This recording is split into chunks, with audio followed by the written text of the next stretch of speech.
আসসালামু আলাইকুম। আহ, আজকে আমি রিভার্স লজিস্টিক্স কাকে বলে এবং রিভার্স লজিস্টিক্সের উপকারিতা একটা কোম্পানির জন্য এই সম্বন্ধে কিছু বলবো। প্রথমেই আমি বলবো রিভার্স লজিস্টিক্স কি।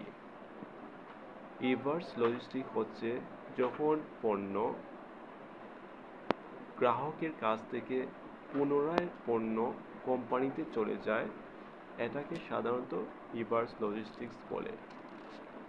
রিভার্স লজিস্টিক্স সাধারণত রিসাইক্লিং, রিইউজ, পুনরায় পণ্য ব্যবহার করা অথবা ডিসপোজ করা পণ্যকে পণ্যকে পণ্যকে এটা এটা করাকে সাধারণত রিভার্স লজিস্টিক্স বলতে বোঝায়।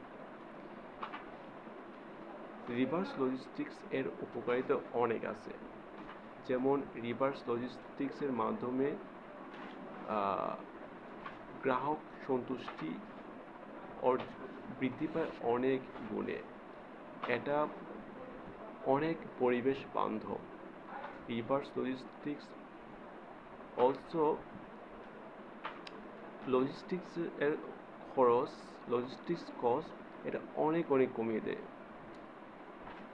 রিভার্স লজিস্টিক্স একজন ক্রেতার প্রোডাক্ট ক্রয় করতে অনেক কমিয়ে দেয়। সো রিভার্স লজিস্টিক্স গুরুত্ব অপরিসীম লজিস্টিক্স সেক্টরে or লজিস্টিক ইন্ডাস্ট্রিতে। Thank you. আসসালামু আলাইকুম।